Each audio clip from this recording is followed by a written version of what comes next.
चलिए इसी के बेसिस पे क्वेश्चन देख लेते हैं अपने पास क्या है। सो हमें बोला है find the sum of the series c naught minus 3c1 plus 5c2 plus so on up to odd multiple 2n plus 1 into c n minus 1 की पावर n भी आगे आ गया। अब इसको कैसे करेंगे, तो हमने बोला कि अगर हमारे पास क्योंकि ऑड मल्टीपल्स है तो मैंने बोला 1 plus x square to the power n होता तो क्या होता, वो होता nc0 plus nc1 into x square plus nc2 into x square का square plus nc3 into x square का क्यूब एंड सो ऑन। अब इसके अंदर हमने क्या करा, क्योंकि मेरे पास यहाँ पर पावर इवन आ गई, अब मैं अगर x से मल्टीप्लाई कर दूंगा तो सारी पावर्स ऑड हो जाएंगी।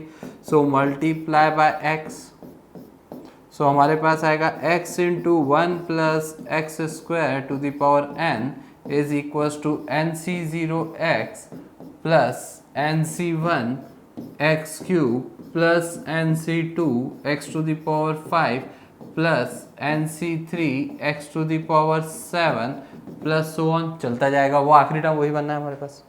अब हमने क्या करा, अब हमने इसको डिफरेंशिएट करा विथ रिस्पेक्ट टू x। क्यों करा, क्योंकि मुझे nc0 के आगे 1 चाहिए, nc1 के आगे 3 चाहिए, nc2 के आगे 5 चाहिए, nc3 के आगे 7 चाहिए एंड सो ऑन। सो हमने बोला कि डिफरेंशिएटिंग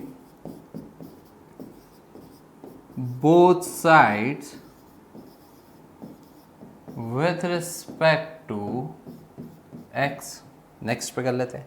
तो हमारे पास क्या था, हमारे पास था x into 1 plus x square to the power n, और इधर था हमारे पास nc0x plus nc1x cube plus nc2x to the power 5 plus so on, चलता जा रहा था। अब यहाँ अगर मैं डिफरेंशिएट करूँगा तो यहाँ पर दो टर्म्स है तो प्रोडक्ट रूल लग जाएगा डिफरेंशिएशन का। वो क्या बोलता है, फर्स्ट फंक्शन का डिफरेंशिएशन तो x का डिफरेंशिएशन 1, दूसरा एज इट इज तो दूसरा एज इट इज लिख देते हैं, प्लस पहला वाला एज इट इज, दूसरे का डिफरेंशिएशन पावर आगे आ जाएगी 1 प्लस एक्स स्क्वायर में से एक पावर कम हो जाएगी। अब चेन रूल लगा के डिफरेंशिएट करेंगे, 1 प्लस एक्स स्क्वायर का हो जाएगा 2x, इधर डिफरेंशिएशन कर देंगे तो that is nc0 x to the power 1 का x हो जाएगा 1 हो जाएगा, और 3x square nc1 plus 5 x to the power 4 nc2 and so on. तो ऐसा ये चलता जाएगा हमारे पास। अब हमें क्या करना है, हमें ये चाहिए कि nc0 माइनस 3 प्लस 5, तो प्लस और माइनस दोनों चलते जाने चाहिए। सो हमारे पास क्या करें कि एक्स स्क्वायर नेगेटिव आ जाए -1 और x की पावर 6 माइनस 1 बट x की पावर 4 प्लस 1, बिल्कुल सही। बाइनोमियल के अंदर थोड़ा सा कॉम्प्लेक्स का मिश्रण है। So let x square equals to -1, so x square की जगह पे -1 रख देते हैं तो हमारे पास क्या होगा, x to the power 4 equals to +1 हो जाएगा। सो हमारे पास यहाँ पे एक्स स्क्वायर -1 रख देंगे, 1 माइनस 1 0 की पावर n प्लस, अब x कितना होगा, x हो जाएगा i, आयोटा होता है ना under the root of -1, complex number में पढ़ते हैं हम इसे। So i into 1 plus x square 0 ही होना है तो ये पूरा 0 equals to nc0 minus 3nc1 plus 5nc2 plus so on. So हमारे पास आंसर कितना हो जाएगा इस पूरे का, फाइनली ये आंसर हो जाएगा 0। सो हमने क्या करा, फिर से एक बार और रीचेक कर लेते हैं। हमें निकालना था nc0 minus 3nc1 plus 5nc2 plus so on चल रहा था हमारे पास सीरीज। मैंने पहले क्या करा, 1 प्लस एक्स स्क्वायर का एक्सपांशन लिख लिया, 1 plus x square to the power n हो जाएगा nc0 plus nc1 into x square plus nc2 into x square का होल स्क्वायर, और चलता जाएगा। तो यहाँ पर सारी पावर इवन हो गई, मुझे कोफिशिएंट और दिख रहे थे तो मैंने बोला पहले पावर इवन बना देते हैं, और इवन पावर के अंदर क्या करा, x से मल्टीप्लाई कर दिया हर टर्म को, इधर LHS में भी x से मल्टीप्लाई कर दिया, RHS में भी कर दिया, तो हर किसी की एक पावर बढ़ गई। यहाँ पे कुछ नहीं था, 1 था, 1 का x हो गया, एक्स स्क्वायर का x क्यूब हो गया, x की पावर 4 का x की पावर 5 हो गया, x की पावर 6 का x की पावर 7 हो गया एंड सो ऑन। अब डिफ्रेंशिएट कर दिया हमने दोनों साइड, तो x into one plus x square to the power n के अंदर जब मैं डिफ्रेंशिएशन लगाता हूँ तो मेरे पास चेन रूल लग जाएगा, प्रोडक्ट रूल लग जाएगा। तो हमारे पास पहले प्रोडक्ट रूल लगाया, x का 1 plus x square to the power n as it is plus x as it is, फिर 1 plus x square to the power n के अंदर चेन रूल लगा दिया, पावर आगे आ गई, एक पावर कम हो गई और अंदर वाला जो 1 प्लस एक्स स्क्वायर है उसका डिफ्रेंशिएशन 2x। अब जो मुझे चाहिए था उसके अंदर क्या चाहिए बच्चों, यहाँ पे मुझे चाहिए था माइनस, वहाँ प्लस, मतलब एक्स स्क्वायर नेगेटिव होना चाहिए, एक्स की पावर 4 पॉजिटिव होना चाहिए। सो हमने बोला कि अगर हम एक्स स्क्वायर को -1 ले लेंगे तो एक्स की पावर 4 + 1 होगा। अगर हम एक्स की पावर 6 को देखते तो वो भी -1 होता, क्यों? क्योंकि वो एक्स स्क्वायर इंटू एक्स की पावर 4 होता। सो अल्टरनेट प्लस माइनस की सीरीज चल जाएगी, हमारा काम हो गया। अब अगर एक्स स्क्वायर -1 है तो x हो जाएगा आयोटा के बराबर जो कॉम्प्लेक्स नंबर में आता है। सो हमारे पास ये LHS पूरा 0 हो रहा है और RHS में हमारी सीरीज आ गई, मतलब सीरीज की वैल्यू कितनी है? 0 है। चलिए नोट करिए आप इसको। अगला क्वेश्चन देखते हैं हमारे पास क्या है। अगला क्वेश्चन है मेरे पास 1 square into NC1 plus 2 square into NC2 plus 3 square into NC3 so on up to n square into NCn। So हमने बोला क्या करते हैं, 1 plus x to the power n का एक्सपांशन फिर से लिखते हैं, वो कितना है NC0 plus NC1 into x plus NC2 into x square plus NC3 into x cube plus so on up to NCn into x to the power n। अब इसे मैं डिफ्रेंशिएट कर देता हूँ विद रिस्पेक्ट टू x, तो power आगे आ जाएगी और मेरे पास एक पावर कम हो जाएगी। यहाँ NC0 कांस्टेंट था उसका 0 हो जाएगा, ये पावर 1 थी आगे आ गई 1 इंटू NC1, ये पावर 2 थी 2 into NC2 into x plus 3 into NC3 into x square plus so on, आखिरी वाले में हो जाएगा n into NCn x to the power n-1। चलिए अब यहाँ तक तो मेरे पास आ गया। अब इसको आगे देखते हैं यहाँ पर। तो हमारे पास क्या चाहिए था, 1 स्क्वायर 2 स्क्वायर 3 स्क्वायर चाहिए था। अगर आप यहाँ देखेंगे तो अभी 1 2 3 ही कोफिशिएंट में बना है, 1 स्क्वायर 2 स्क्वायर 3 स्क्वायर नहीं बना। मैं डायरेक्टली फिर से डिफ्रेंशिएट भी कर दूँ तो वो 2 इंटू 1 हो जाएगा, 3 इंटू 2 हो जाएगा। नहीं नहीं नहीं, काम नहीं हो रहा। बहुत मल्टीप्लाई कर देते हैं ना सर x से, so multiply by x both sides. तो हमारे पास होगा n इंटू एक्स की into 1 plus x to the power n-1 is equals to, वापिस हो जाएगा NC1x, इसकी एक पावर जो कम हुई थी मैंने x से मल्टीप्लाई कर दिया तो 2 into NC2 x square plus 3 into NC3 x cube plus so on चलता जाएगा, वो आखिरी वाला हो जाएगा n into NCn x to the power n।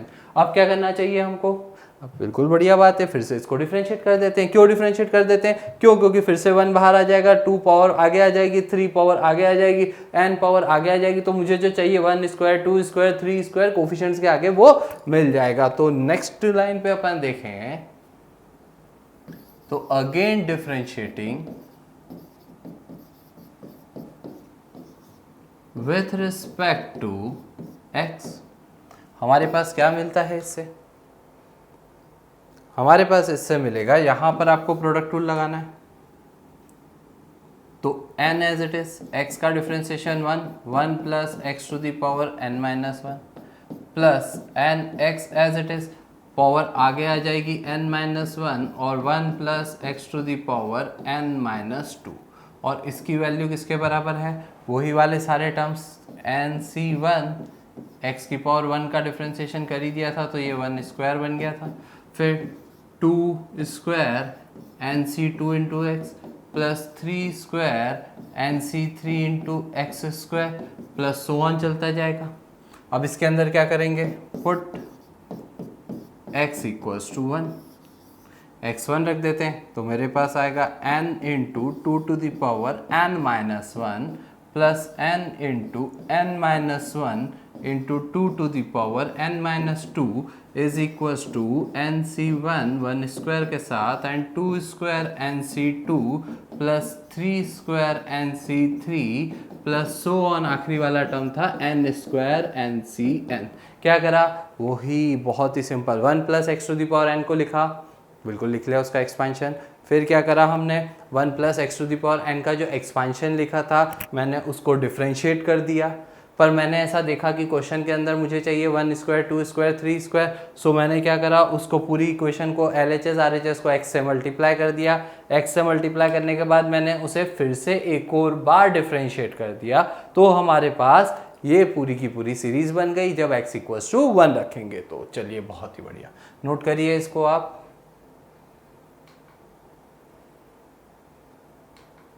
Next देखते हैं sum of the series by the use of integration. अब इंटीग्रेशन का इस्तेमाल कैसे करेंगे, अगेन हम गए 1 plus x to the power n की सीरीज पे, वो कितनी थी, NC0 plus NC1x plus NC2 x square plus so on up to NCn x to the power n।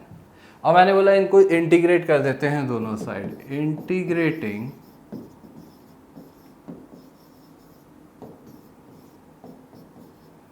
Both sides. अब जब मैं इंटीग्रेशन लगा रहा हूं दोनों साइड तो मैं किस चीज का ध्यान रखूंगा कि जब मैं इनडेफिनाइट इंटीग्रेशन करता हूं तो मुझे क्या करना पड़ता है, कांस्टेंट ऑफ इंटीग्रेशन ऐड करना पड़ता है। सो उससे बचने के लिए मैं एक काम करता हूं, मैं जब इंटीग्रेशन करूंगा तो मैं उसमें लिमिट पुट कर दूंगा। सो लिमिट कैसे पुट करूंगा, मैंने बोला इधर 1 plus x to the power n है, इसका इंटीग्रेशन x की पावर 0, x की वैल्यू 0 से लेकर 1 तक dx, और इधर भी हमारे पास integration 0 to 1 NC0 plus NC1x plus NC2 x square plus so on up to NCn x to the power n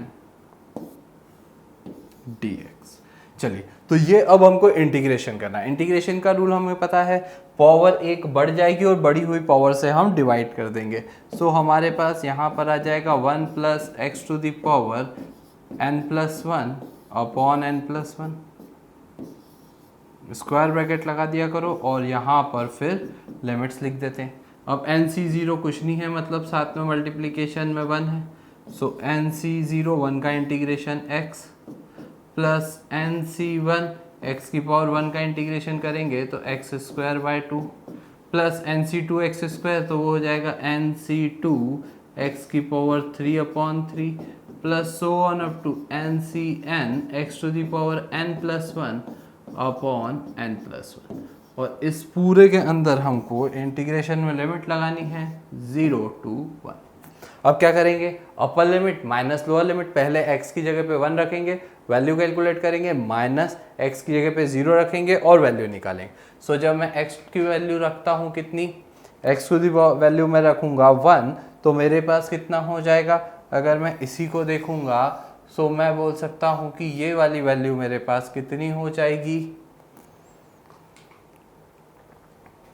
सो वो वैल्यू मेरे पास कितनी हो रही थी बच्चों, वो वैल्यू मेरे पास हो रही थी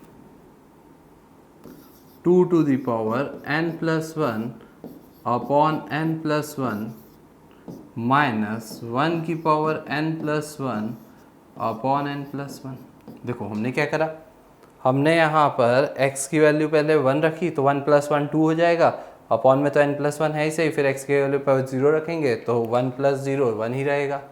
और अब हमारे पास जो RHS में है वो कितना हो रहा है, जहाँ जहाँ पर वैल्यूज़ थी अब हमारे पास ये हो रहा था NC1 x तो था ही सही अपॉन 1 और NC0 अपॉन 1 और फिर ये NC1 upon 2 plus NC2 upon 3 plus so on NCn upon n plus 1।